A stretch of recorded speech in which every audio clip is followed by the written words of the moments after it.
यहाँ से देखेंगे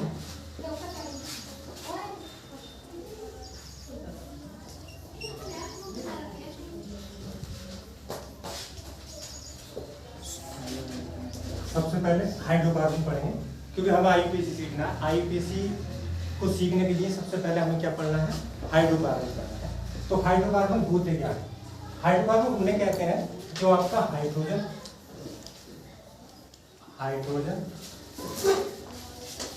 प्लस कार्बन प्लस ऑक्सीजन, इन तीनों से मिलकर क्या बना होता है, हाइड्रोकार्बन बना होता है। तो हाइड्रोकार्बन उन्हें भी कहते हैं मतलब जो आपके एलिफेटिक या एरोमेटिक दोनों यौगिकों के मिलने से क्या बनते हैं, हाइड्रोकार्बन बनते हैं। और हाइड्रोकार्बन जो होते हैं ये असंतृप्त और संतृप्त हाइड्रोकार्बन मिलकर क्या एक बड़ा सा हाइड्रोकार्बन बनाते हैं। तो वो क्या कहलाते हैं, आपके हाइड्रोकार्बन कहलाते हैं। हाइड्रोकार्बन जो होते हैं ये उच्च मोलिकुलर मास वाले ऑर्गेनिक कंपाउंड होते हैं, जिन्हें हम क्या कहते हैं, हाइड्रोकार्बन कहते हैं। हाइड्रोकार्बन में आपके कुछ हाइड्रोकार्बन क्या होते हैं, आपके एलिसाइक्लिक होते हैं। क्या होंगे, एलिसाइक्लिक होते हैं। और कुछ आपके साइक्लिक और कुछ आपके एरोमेटिक और कुछ आपके नॉन एरोमेटिक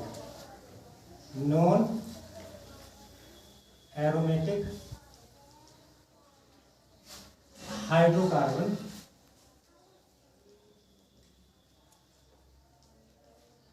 पाए जाते हैं। ठीक है, तो ये हाइड्रोकार्बन जो होते हैं इनको हम एलिफेटिक, एलिसाइक्लिक, एरोमेटिक या नॉन एरोमेटिक के रूप में भी पाए जाते हैं। दूसरी इसमें कुछ हाइड्रोकार्बन आपके लीनियर टाइप के पाए जाते हैं। कैसे, लीनियर टाइप के, लीनियर टाइप के हाइड्रोकार्बन के रूप में मिलते हैं। और कुछ आपके ब्रांच टाइप के मिलते हैं, ब्रांच टाइप के हाइड्रोकार्बन मिलते हैं।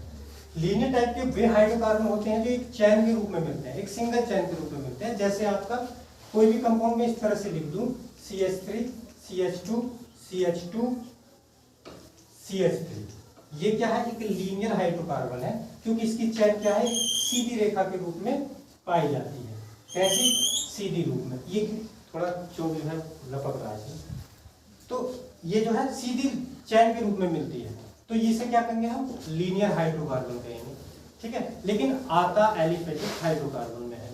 तो अब जैसे इसको जोड़ के लिखें तो कितना होगा, 1 2 3 4, कार्बन कितने हो गए, 4, हाइड्रोजन कितने हो गए, 3 3 6 और 2 6 और 2 8 और 2 10, तो H10 हो गया। इसका मतलब ये क्या हो गया, आपका ब्यूटेन हो गया।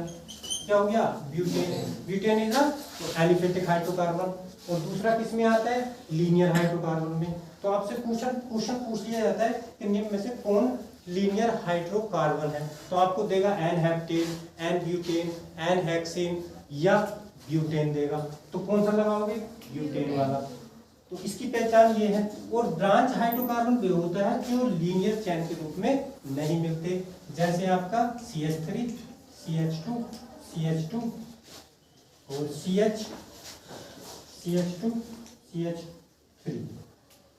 फिर CH3, उसके बाद CH2 CH3, ये आपका ब्रांच के रूप में मिल रहा है। तो ये क्या होगा, आपको ब्रांच हाइड्रोकार्बन के रूप में या ब्रांच टाइप का हाइड्रोकार्बन मिलेगा। तो इसकी जो संरचना होती है वो लीनियर ना होकर ब्रांच टाइप की होती है, इसकी संरचनाएं निकली होती हैं ज्यादा, तो उसको क्या कहेंगे हम, ब्रांच टाइप हाइड्रोकार्बन कहेंगे। जैसे एन हेप्टेन, क्या कहेंगे, एन हेप्टेन, इस तरह की संरचना, वो एन लगी मिलेगी। एन का मतलब है बहुत सारी चैन की संख्या होना, या एक दो या दो से अधिक चैन का मिलना। वे हाइड्रोकार्बन जिनमें एक या एक से अधिक चैनों का एक साथ जुड़े होना, ठीक है, तो वो क्या कहलाएगी आपकी एन हेप्टेन या ब्रांच टाइप की संरचना कहलाएगी।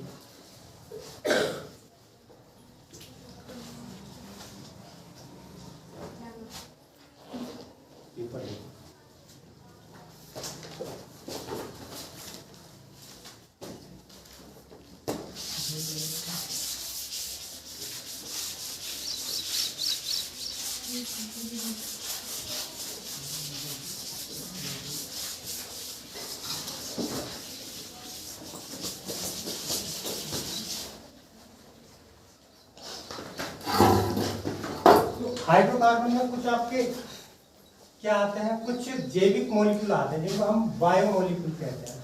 क्या कहेंगे? बायोमॉलिक्यूल,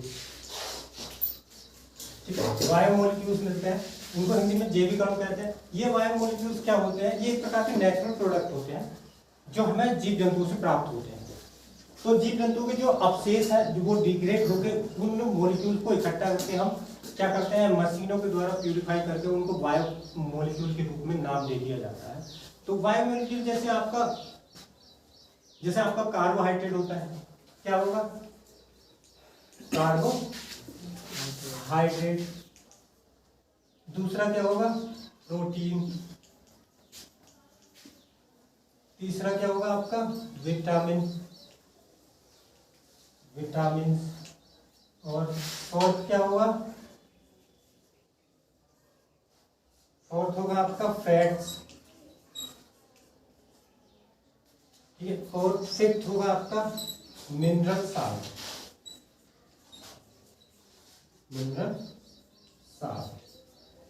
इनका काम क्या है? ये आपके क्या है, एक तरह से हाइड्रोकार्बन है, क्योंकि ये जो आपके कार्बन हाइड्रोजन प्लस ऑक्सीजन से मिलकर बने होते हैं। और दूसरी बात, ये बायोमॉलिक्यूल के अंतर्गत आते हैं क्योंकि ये नेचुरल प्रोडक्ट है।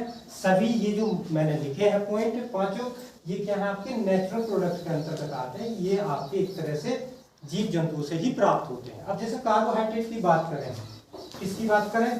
कार्बोहाइड्रेट। तो कार्बोहाइड्रेट क्या होता है?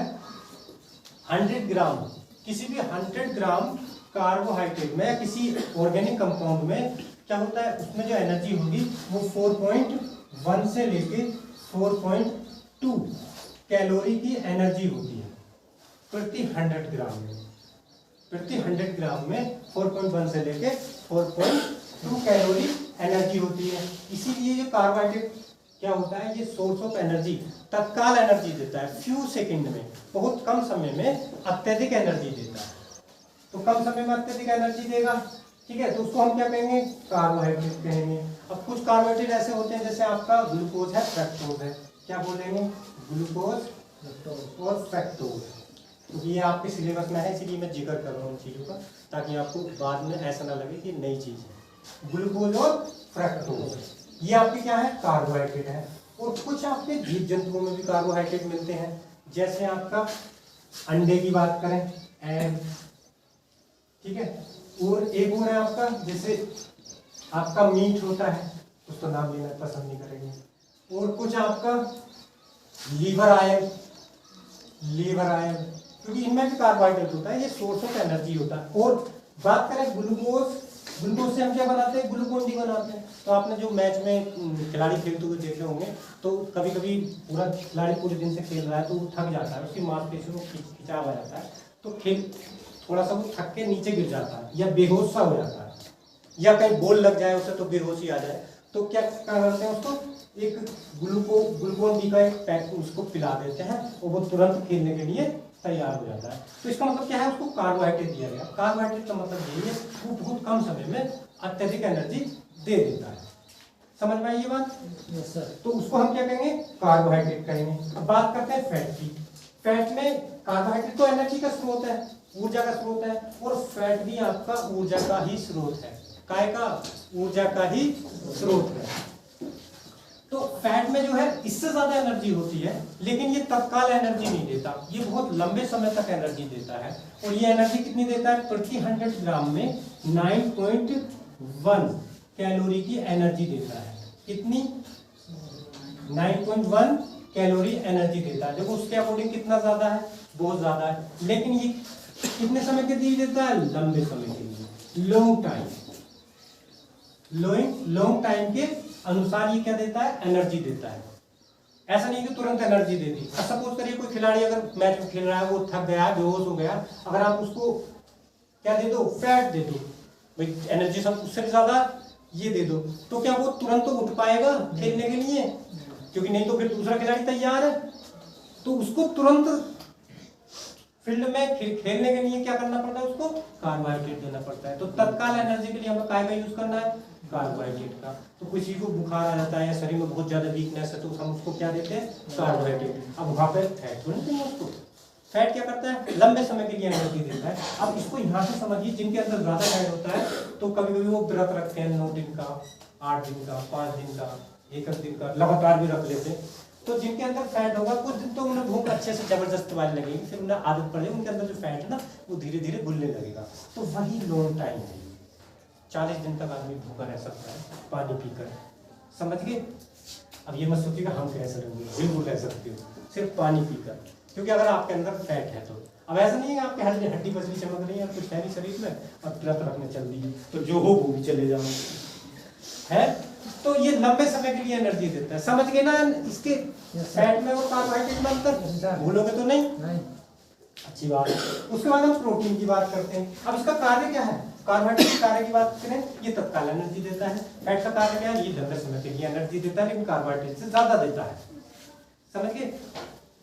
अब दूसरे पॉइंट को समझेंगे, प्रोटीन क्या होता है? Protein is a building block element, क्योंकि हमारे शरीर की बनावट में सहायता करता है। प्रोटीन क्या करता है? हमारे शरीर की बनावट में सहायता करता है, हेल्प करता है। शरीर की बनावट कैसी है? अगर किसी व्यक्ति के लिए किसी ह्यूमन में या मनुष्य में अगर प्रोटीन की कमी है तो वो एक तो दुबला पतला लगेगा और देखने में हष्ट-पुष्ट नहीं लगेगा और आकर्षक भी नहीं होगा। उसका चेहरा और शरीर क्या होगा? कमजोर सा, बेजान सा होगा। कभी कभी तुम लोग कुछ व्यक्ति ऐसे लोग होंगे, टांग बहुत पतली, पेट मोटा, हाथ पतले, इस तरह की कंडीशन होती है। और इसकी कमी से क्वासायोर्कर नाम की एक बीमारी होती है, या कुपोषण बोल देते हैं उस बीमारी को।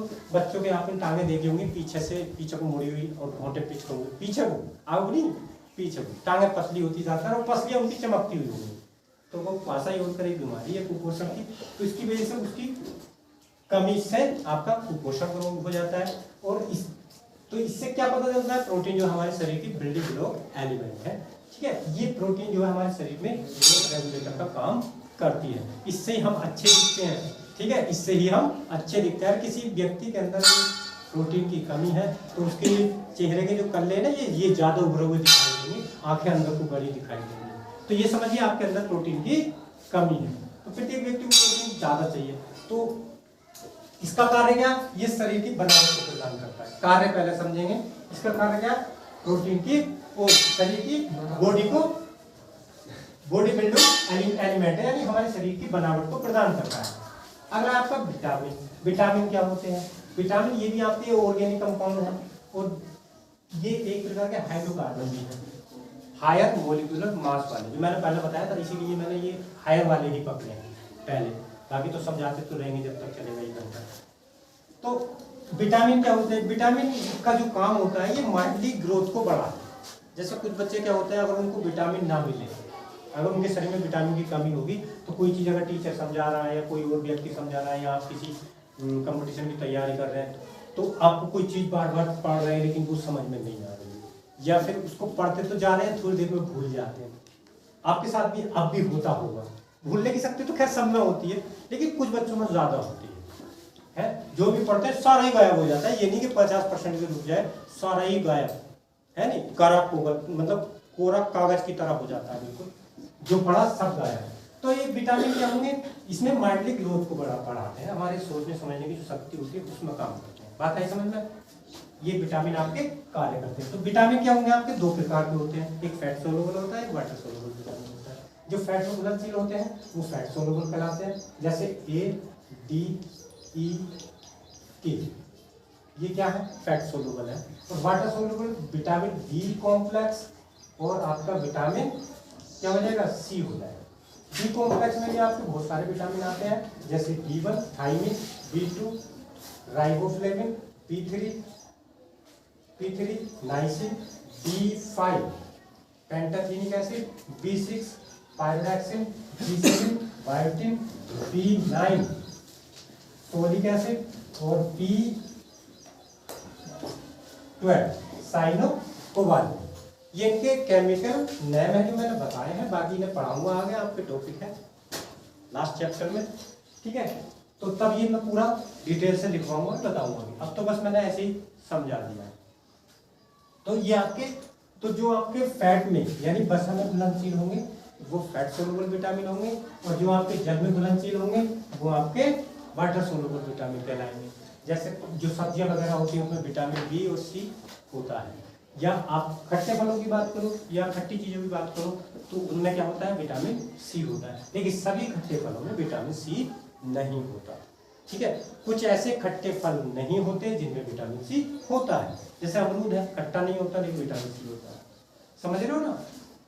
तो डायरेक्टली ये नहीं कह सकते जितने खट्टे फल होते हैं उसके सब में विटामिन सी होता है, जरूरी नहीं है। लेकिन ज्यादातर ये मान के चलिए जो खट्टे फल होते हैं विटामिन सी उनमें होता है। अब मैं आपसे पूछूं संतरे में कौन सा विटामिन होता है, विटामिन सी। नींबू में कौन सा विटामिन होता है, विटामिन सी। तो समझ गए ना, इससे जितनी भी खट्टी चीजें होंगी ज्यादातर विटामिन सी होगा, याद रखना। तो ये होगा, हो गया आपका। तो इनकी कमी से बहुत सारे डिसीज होते हैं, जैसे मैंने बताया प्रोटीन की कमी से कौन सा होगा, कुपोषण होगा। कार्बोहाइड्रेट की कमी से कौन सा रोग होती है, जरा कोई है जो कार्बोहाइड्रेट की कमी से रोग होता हो। एनर्जी में कमी आ जाएगी, शरीर में वीकनेस आएगी, ऊर्जा की कमी हो जाएगी, काम वगैरह नहीं कर पाओगे, ठीक है। जैसे बेहोशी सी अचानक आना, मूर्छा होकर गिर जाना, कमजोरी आ जाती है। और विटामिन की कमी से भी बहुत सारे रोग होते हैं, जैसे आपका रतौंधी आना, विटामिन ए की कमी से आपकी कमजोरी आती है, शाम जैसी होगी रतौंधी आनी स्टार्ट हो जाएगी, तुम्हें दिखेगा मोड़ों से नहीं दिखेगा, है क्या यू है या यू है, पता नहीं चलता।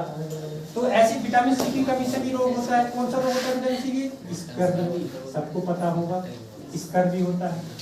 और विटामिन सी की कमी से स्कर्वी हो गया। स्कर्वी का मतलब है मसूड़े जो है फूल जाते हैं या उनमें से दम निकलता है, या आपका कुछ ब्लड भी निकलता है, बादी खून बोलते हैं उसको, वो निकलता है बदबूदार वाला। तो क्या लग जाता है इसमें, पायरिया लग जाता है। तो ये इसके बहुत सारे डिसीज हैं। ऐसे आपका डी से भी कैल्सिफेरोल है, इसका डी का क्या है आपका कैल्सिफेरोल है, विटामिन डी का टोकोफेरोल है, विटामिन के का क्या है फाइलोक्विनोन है। ये इसके रासायनिक नाम है। इसमें रक्त की थक्के की कमी होती है, इसमें जनशक्ति में कमी होती है, ये हड्डी कमजोर होते हैं, सुगर हो जाता है। विटामिन ए की कमी से रतौंधी होता है। और B1 की वेरी B2 क्या होगा, त्वचा में जो होठ वगैरह फटते हैं उसमें कमी आ जाती है। B3 का मुझे नहीं पता। और B6 का ब्लड में कमी आ जाती है, एनीमिया वगैरह।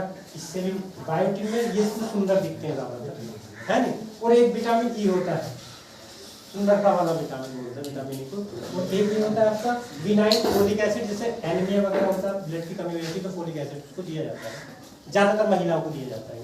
उसके बाद आपका B12 क्या होता है, ये साइनोकोबाल्ट भी होता है। इसमें कोबाल्ट पाया जाता है। क्या पाया जाता है, कोबाल्ट। कोबाल्ट एक धातु पाया जाता है, ये भी ब्लड की कमी से होता है। ब्लड में क्या होती है, कोबाल्ट धातु की कमी हो जाती है तो ब्लड में क्या होता है, कुछ एनर्जी की कमी हो जाती है या एनर्जी का लॉस हो जाता है। तो आपने जो महिलाएं होती हैं उनके लिए उनमें आयरन की कमी हो जाती है, तो तब उनको ये विटामिन दिए जाते हैं, बी वाले ज्यादातर दिए जाते हैं। और ये कहाँ मिलते हैं, सब्जियों में। जैसे हरे पत्तेदार सब्जियां खाते हैं, जैसे पालक है, मेथी है, और आपका इस तरह के ये कोबाल्ट मिलता है। यहाँ पे पायरोडॉक्सिन भी मिलता है B6 में। पायरोडॉक्सिन में क्या मिलेगा, बोलो कौन सा धातु मिलेगा, इसमें कॉपर मिलता है, कॉपर धातु मिलता है। कॉपर में आयरन क्या होगा, आयरन होता है, लोह धातु होता है। इसीलिए क्योंकि आयरन पालक में होता है ना, किसको पता है आयरन पालक में होता है, आप बताओ किसको पता था, कोई नहीं है। पालक में आयरन होता है। फैट हो गया, अब क्या बचा,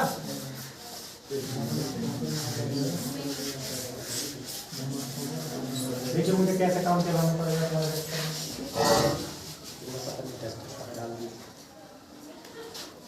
आपकी मुझे सफेद करवा दें। बात करते हैं मिनरल साल्ट। मिनरल साल्ट जो होते हैं, जैसे आपको कोई हम सलाद वगैरह के खाने के साथ सलाद वगैरह यूज करते हैं, तो उसमें जो सलाद में क्या होते हैं, मिनरल साल्ट होते हैं। मिनरल साल्ट क्या होते हैं, पीएच वैल्यू को क्या करते हैं, मेंटेन करते हैं। ना ज़्यादा एसिडिटी हो ना ज़्यादा बेसिक हो, तो उसको शरीर को पूरा मेंटेन रखते हैं, उसकी पीएच वैल्यू मेंटेन रखते हैं। तो हमारा पेट वगैरह जो खराब होता है वो नहीं होता है। पेट अच्छे से चलता है, और इस तरह से हमारा शरीर ठीक से रहता है, खाना भी ठीक ठाक पच जाता है। तो इस तरह के ये आपके कार्बोहाइड्रेट। अब कार्बोहाइड्रेट के फिर अब टाइप पढ़ेंगे।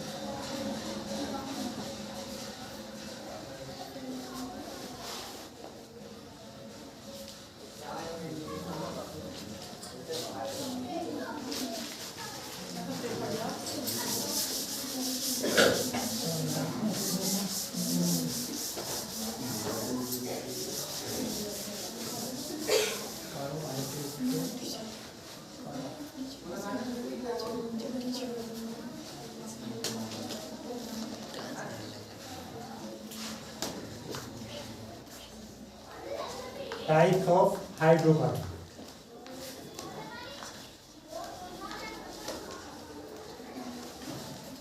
हाइड्रोकार्बन कितने प्रकार के होते हैं ये देखना है। तो हाइड्रोकार्बन आपके दो प्रकार के होते हैं। तो पहला होता है आपका सैचुरेटेड हाइड्रोकार्बन, दूसरा क्या है आपका अनसैचुरेटेड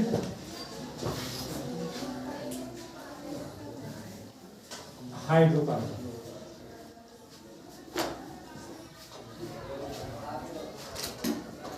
चल पा रहे?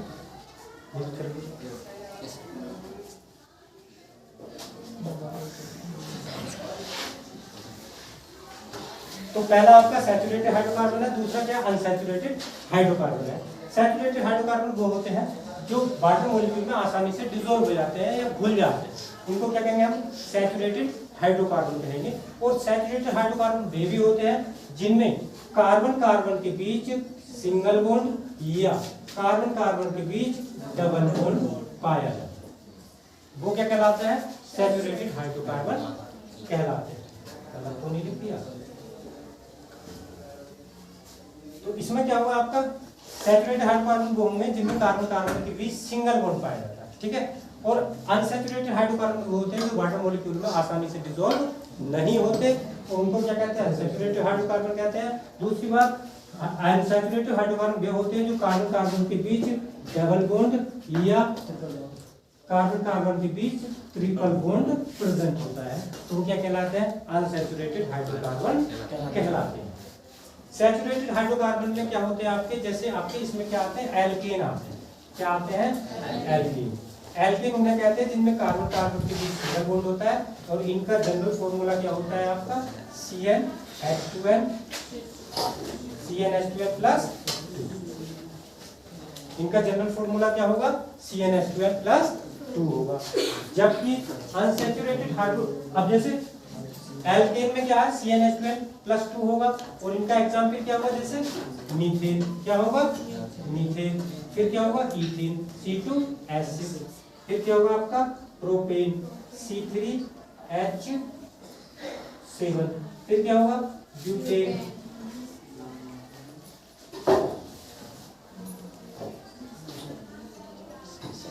फिर क्या होगा ब्यूटेन, ठीक है।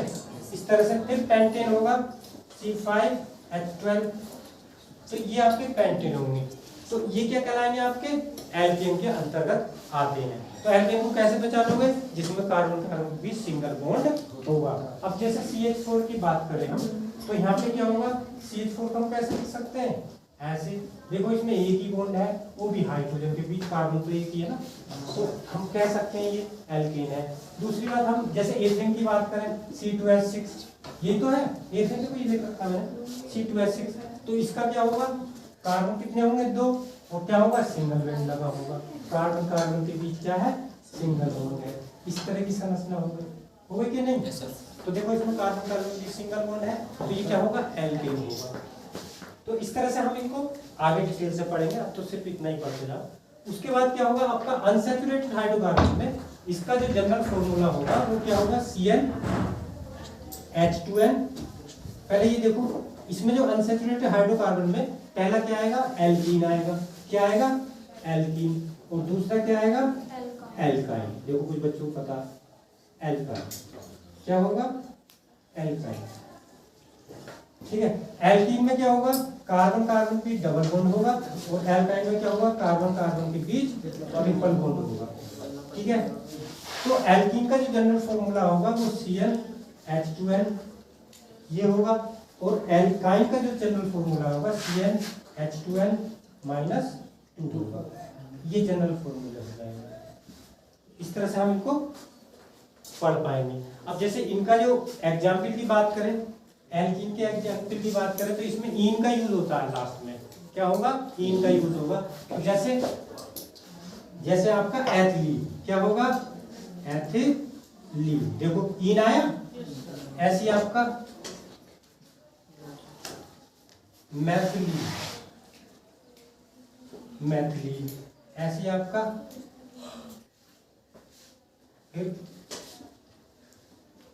प्रोपीन। ठीक है। तो ये क्या है आपके एल्कीन, क्या समझे, ये आपके एल्कीन है, आपके काय में हाइड्रोकार्बन। और एल्काइन की बात करें, एल्काइन क्या होगा, एल्काइन वे होते हैं जैसे जिसमें आयन का यूज होता है लास्ट में, क्या होगा, आयन का यूज होगा। आयन जैसे आपका इथाइन, क्या होगा, इथाइन, प्रोपाइन, फिर क्या होगा, ब्यूटाइन। तो इस तरह से ये यूज हो जाएगा।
बात करते हैं IUPAC।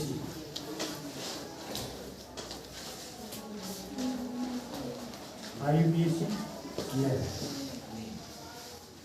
तो सबसे पहले IUPAC की बात करते हैं। तो IUPAC वे होते हैं जैसे आपने देखा होगा मनुष्य के नाम होते हैं अपने, एक कॉमन नेम होता है, एक ओरिजिनल नेम होता है मार्कशीट वाला, एक घर के नाम रखते हैं, एक पंडित जी रखते हैं, तो पंडित जी रखते हैं अपना नाम, और एक रख देते हैं हमारे आसपास के लोग, कोई चिड़ वाला नाम रख देते हैं, बिट्टू सिट्टू इस तरह का नाम रख देते हैं, और एक होता है हमारा ओरिजिनल नाम जो हमारे स्कूल में चलता है। ठीक है। तो इस तरह से आपके केमिस्ट्री में भी आपके अलग अलग नाम होते हैं, एक कॉमन नाम होता है और एक क्या होता है IUPAC नाम होता है। तो कुछ तत्वों के या पदार्थों के हमें कॉमन नाम याद नहीं आते, तो हम काय का यूज करते हैं, IUPAC का नाम यूज करते हैं। ठीक है। तो हम IUPAC पढ़ेंगे। तो इसका जो फुल फॉर्म होगा, IUPAC जो है आपकी एक जर्मन पॉलिसी है, उसके अनुसार जर्मन अमेरिका ने दी थी ये, लेकिन जर्मन भाषा से आई है ये, और अमेरिका से ये IUPAC दिए जाते हैं। ये वहाँ की एक संस्था है, उन्होंने इसको IUPAC को निकाला, ठीक है, बताया था। तो IUPAC का जो फुल फॉर्म होगा वो क्या होगा, इंटरनेशनल, क्या होगा,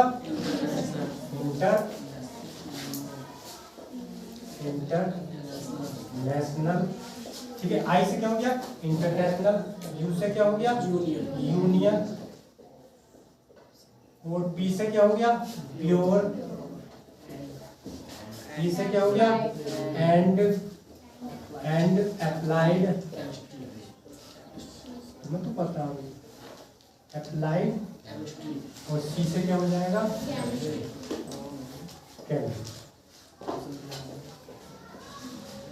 तो आपका IUPAC का नाम क्या होगा, international union pure and applied chemistry, ये IUPAC का फुल नेम होगा। तो IUPAC को सीखने के लिए हम क्या करेंगे, सबसे पहले थोड़े से ग्रुप पढ़ेंगे। क्या पढ़ेंगे, ग्रुप पढ़ेंगे। तो यहाँ पे क्या लिखेंगे, ग्रुप लिखेंगे। ग्रुप नेम,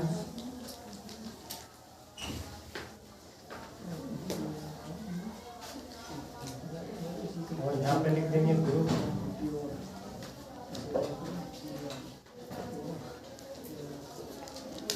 यहाँ पे ग्रुप लिख देंगे और यहाँ पे सर्फिक्स एंड प्रीफिक्स। ठीक है, तो कुछ ग्रुप होंगे आपके, जैसे पहला ग्रुप क्या होगा आपका, एल्कीन होगा। क्या होगा, एल्केन करो, एल्कीन ना करके एल्केन करो। तो एल्केन में क्या होता है आपका ग्रुप कौन सा होगा, कार्बन कार्बन के बीच क्या होगा, सिंगल बॉन्ड होगा। ठीक है,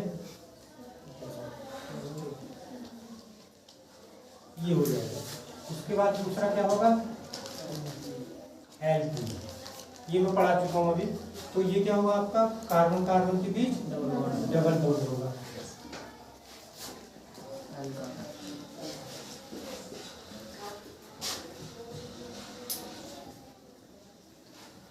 तीसरा क्या होगा आपका, एल्काइन होगा। क्या परेशानी है,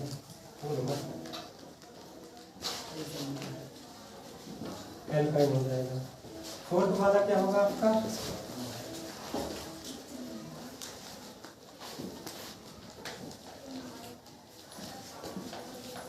एल्कोहलिक ग्रुप या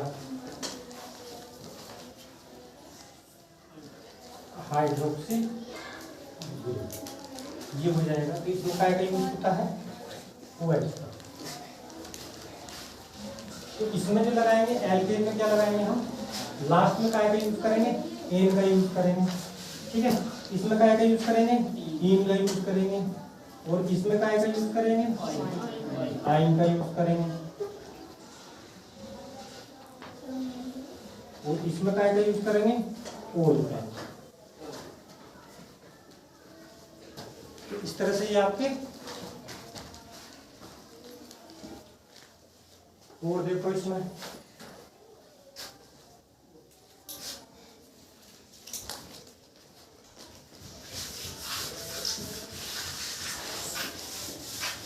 बात को समझ में आ गया है, ये ऐसे ही काम कर दिया।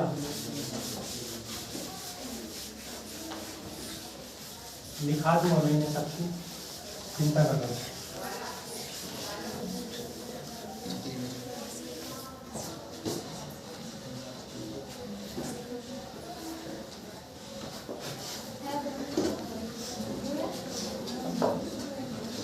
फिर देखो इसमें, फिर आपका 6 हो गए थे, 6 देखो कौन बोल रहा है,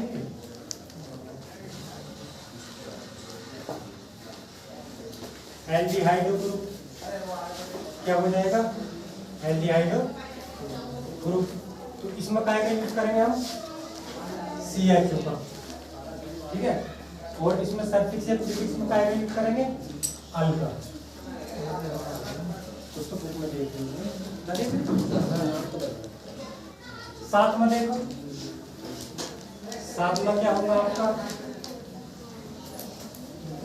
कार्बोजाइलिक ग्रुप।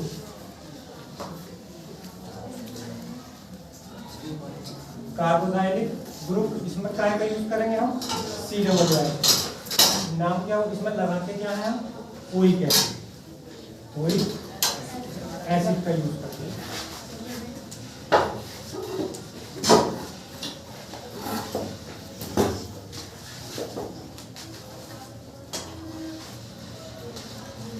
आठवां देखो, एक है आपका एस्टर ग्रुप।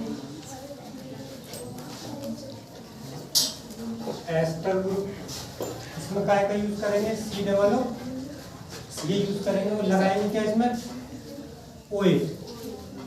ध्यान से सुन लो इन्हें, काय का यूज करेंगे, OH का। नवा देखो, एक होता है आपका ऑक्सी ग्रुप, ईथर ग्रुप। क्या होगा, ईथर ग्रुप। इसमें काय का यूज, देखो ये बनता कैसे है, इस तरह से होगा, ये दो एल्काइल ग्रुप के बीच में जुड़ा होगा, तो इसको क्या बोलेंगे? इसमें क्या यूज करेंगे? ऑक्सीजन। कुछ बच्चे बोल भी पा रहे हैं तो मन मन में। 10 में देखो, 10 में आपका एक तो ये हो जाएगा CH3, इसको क्या बोलेंगे? इसको मिथाइल ग्रुप बोलते हैं। क्या बोलते हैं? Methyl group. लगता क्या है इसमें? CH3, या ये इस तरह से भी R के रूप में भी मिल जाता है, तो ये CH3 के रूप में ही मिलेगा। तो इसमें क्या लगेगा? मिथाइल का ही यूज होगा। क्या होगा? मिथाइल का ही यूज होगा। फिर 11 वाला देखो, इसमें एक आपका क्या होगा?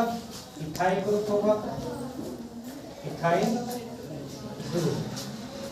तो ये क्या लगेगा? C2H5, ठीक है, सेम ही होगा ये। तो इसमें क्या लगेगा? इथाइल, इथाइल का यूज होगा। तो उसके बाद लास्ट वाला है आपका हैलोजन ग्रुप। क्या होगा? Halogen group. हैलोजन ग्रुप में आप क्या यूज करेंगे? इसमें X का यूज होता है, और X बराबर क्या होता है? X को हम हैलोजन कहते हैं, और हैलोजन बराबर क्या होता है आपका?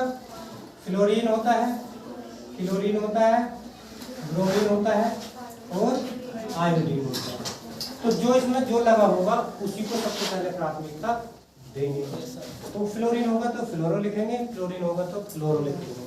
तो इस तरह से इसका क्या यूज करेंगे हम? इसी तरह से यूज कर देंगे, फ्लोरीन, क्लोरीन, ब्रोमीन और आयोडीन। तो इस तरह से हम यूज कर देंगे। है अभी तो?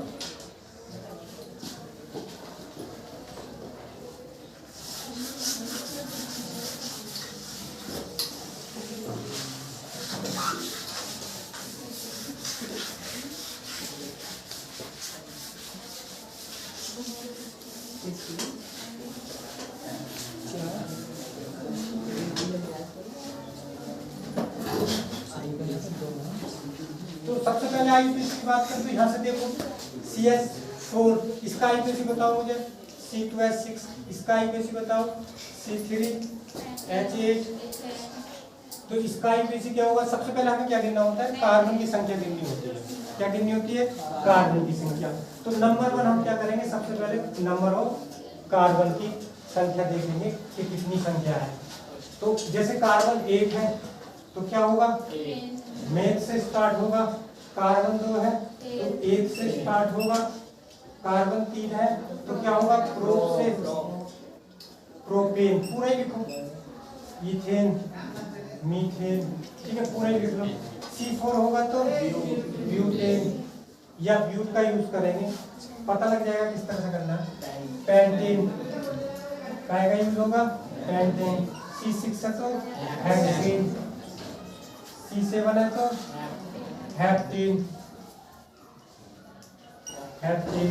C8 है तो ऑक्टेन, और C9 है तो नोनेन, और C10 है तो डेक्सेन, डेकेन, ठीक है, ये हो जाएगा। तो इस तरह से हमें नंबर ऑफ कार्बन एटम होता याद होने चाहिए। और दूसरी बात, हम आईयूपीएसी में सबसे लंबी चेन को ही चुनेंगे, ऐसा नहीं कि छोटी चेन पकड़े। अगर 2 लंबी चेन है और ब्रांच चेन के रूप में आपको मिल रही है तो उसमें से लंबी चेन को ही पकड़ेंगे। और सबसे कोशिश ये करेंगे कहीं पर अगर ग्रुप लगा है तो उसे ऐसी प्राथमिकता देंगे कि उसे कम से कम नंबर मिले। तो नंबर उधर से करेंगे जिधर से उस ग्रुप को सबसे कम नंबर मिले, ठीक है। तो पहले इसका नाम क्या होगा?